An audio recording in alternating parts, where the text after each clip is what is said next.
Hello everyone. To Video Gamer 1004 here. In today's video we are going to discuss about PvP and the ways to handle most situations. But before we begin the topic, I would like to explain why I'm using this text-to-speech method to talk to you guys.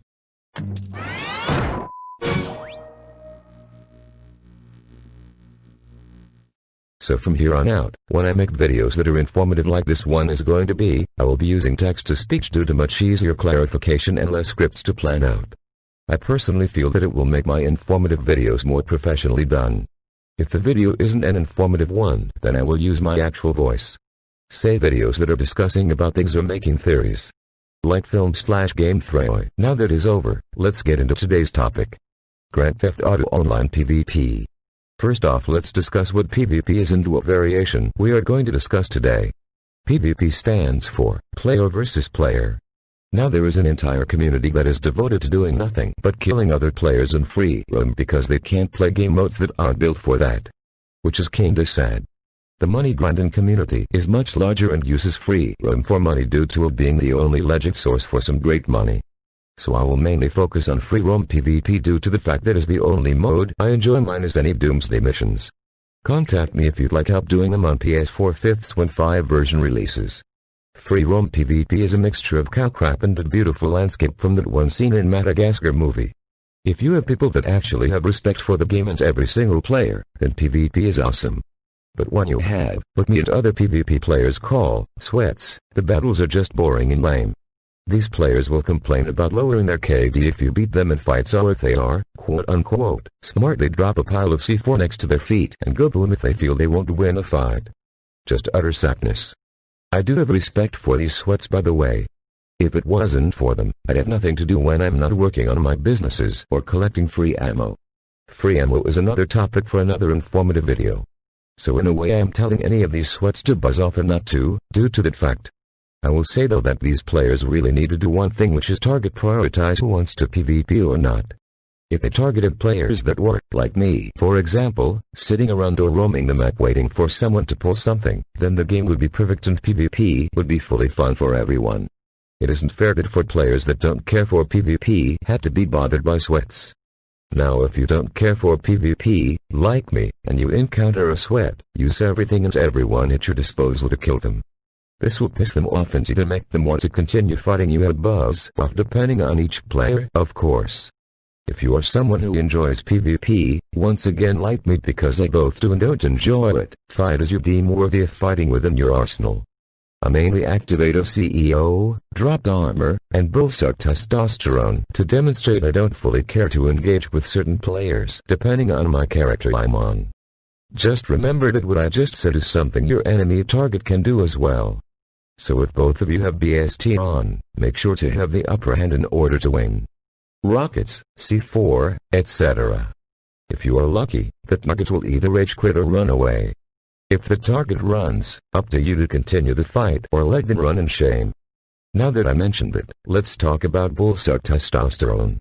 This thing can be pretty overpowered depending on the user and weapons. As of writing this script, I haven't done the math on how much of a damage reduction and boost it gives you. If I happen to get it after, I'll just show the math and cat demonstrating it. I will say that it does a lot of good damage reduction and damage increase.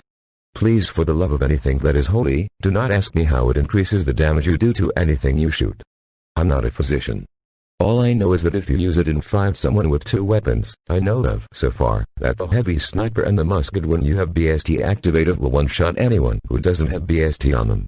Need to do is test the BST, the bull shark, see how much of a damage increase it gives. So go ahead and fire on me with that revolver on my foot, I guess. Okay, so that's how much damage it does. Get some health.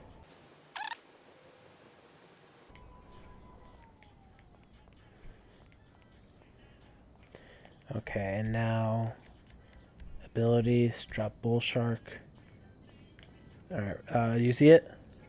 Yeah. Pick it up. And shoot in the same spot. Oh, damn, though, that's an improvement. Oh, that's way more than double damage. I don't know if you remember what it was, but holy crap. Yeah, that's... Go ahead.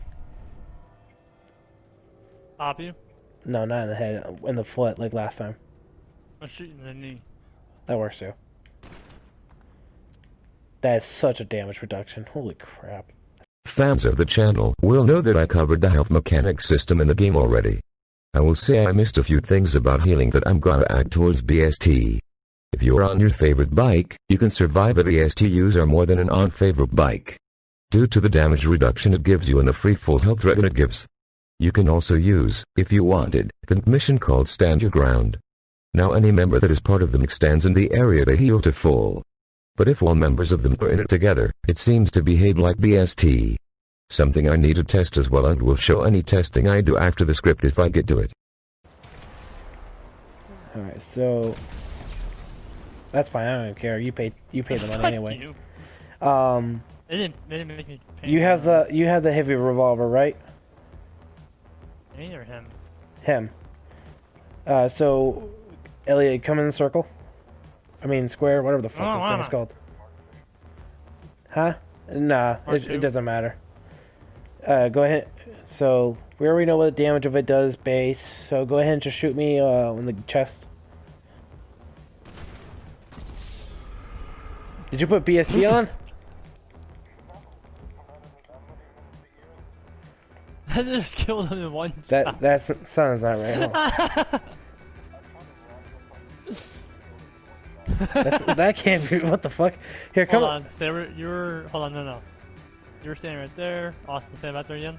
I was like right here. When they fires. Oh, hang on. Here, let's do the friendly fire on back. Okay, that's. Okay, that brought you to half.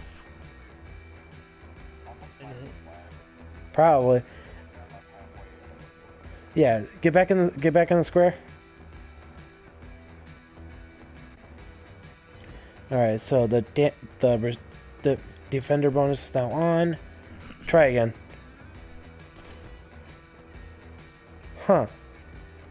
That did a lot more damage than it should have. So I guess the defender bonus is only with a sacrifice.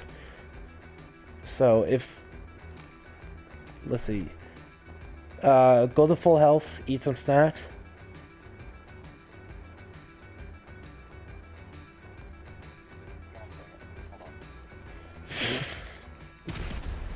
All right, that works. That works too. He's like, you know what? Fuck it. Something tells me he didn't have any snacks. Are you in the base or on the other side of it? Oh, oh shit! There. Unlock your truck. If you unlock his truck, he'll come bring it to you, I guess. Or that works too. What you're gonna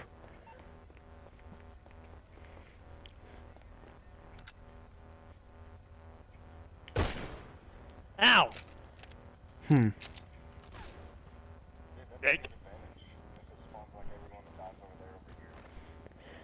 Oh yeah, especially if you do stand your ground here. A disadvantage though is if they're not quick enough, and depending on where a Person's Mark II spawns, someone could probably get a laser or Hydra or whatever and make it so they can't really use it, you know? Morse Mutual, we're here to help. So that much damage I just did on you is going to basically be the same on him. And now that we're both in here, alright, ready, set, and that, yeah, that's basically that's basically the damage of a heavy sniper Mark II. That's basically how much damage it does with the defender bonus. Now I am pretty sure I covered this already in a health video, but just in case I'm saying this anyway. If you're a host of a CEO, and do piracy prevention, sit in the hot tub the whole fight if you have friends with you and your friends can move towards you to enter the CEO circle to heal. Now for some of you, if not all of you during these days, know GTA has two-person modes. By person modes, I mean camera modes. Since the PS4 version of the game came out, we got introduced to first-person mode which allows us to see from our character's head. Which is probably the best way to play any form of PvP. the option to be in third person which allows us to see the entirety of our characters' bodies. Now both have advantages that the other doesn't have, which is fine. I use both due to my skill set. First person makes you more accurate when firing any gun. Minus snipers. There are many firing tests that can account for this fact all over the internet. Now I'm not going to go through and test every single damn gun in the game. There are too many. I will only show the common weapons to use in PvP engagements. From mine and others' experiences, these weapons help a lot more than other. Don't let the weapons demonstrated discourage you from using weapons you like. All weapons in the game are good. But for certain PvP engagements it's recommended to use these. Third person can help in plenty of situations as well. If you were to fight while in a vehicle, the shooting mechanics are better than that of first person somehow. It sometimes breaks the laws of physics. Don't ask how. Using a turret vehicle, ones with mins or 50 kills on top, are great in third person because it feels better that way and may be more accurate to pick your targets. Depending on the vehicle though, it may or may not be easy to headshot you. For example, the Insurgent Pickup Custom fully armored grants some good armor for the turret operator. Same as the half-track when you get the quad cannons and armor. So be careful on the turrets you use. Third can also grant you the ability to see around corners and other crap. You can't maneuver like you can in first person sadly. But being able to see around stuff is a good trade-off if you ask me. Another good thing to use for PvP, that is if you are willing to sacrifice your movement speed and ability to hop in vehicles, is to use the ballistic armor. It grants you the ability to turn into the Juggernaut from Call of Duty Modern Warfare 2019. You get a hell of a lot of damage reduction and you get a minigun with infinite ammo. You are basically the Team Fortress 2 Heavy. Please watch the video I'll link in top of the description to understand that. So if you are in the ballistic armor, be wary of your surrounding and enemies you fight. Please also listen to the next point I'm going to bring up because it also affects your ballistic armor strength.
The last thing I'm going to talk about for PvP is going to be a player's level and the status of their strength bar.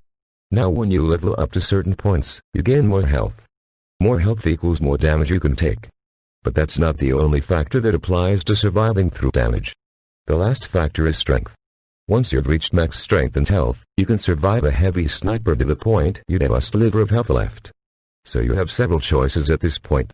Fight and risk dying. Fight and win. Run and somehow live through a pro sniper. If you manage to win a fight after being hit with a heavy sniper, don't play like some of the competitive sweats and blow yourself up to reset your health. I personally always have my favorite bike nearby, have either of the service vehicles parked by, service vehicles being a mobile operations center, the Avenger, and the Trade Knight. Entering them will clear wanted levels and give time to recuperate and figure out your next move and predict your enemy's next move. This is pretty much all I have to say about PvP and the ways to handle it. I wish a lot of these tryhards and griefers wouldn't play the way they do already.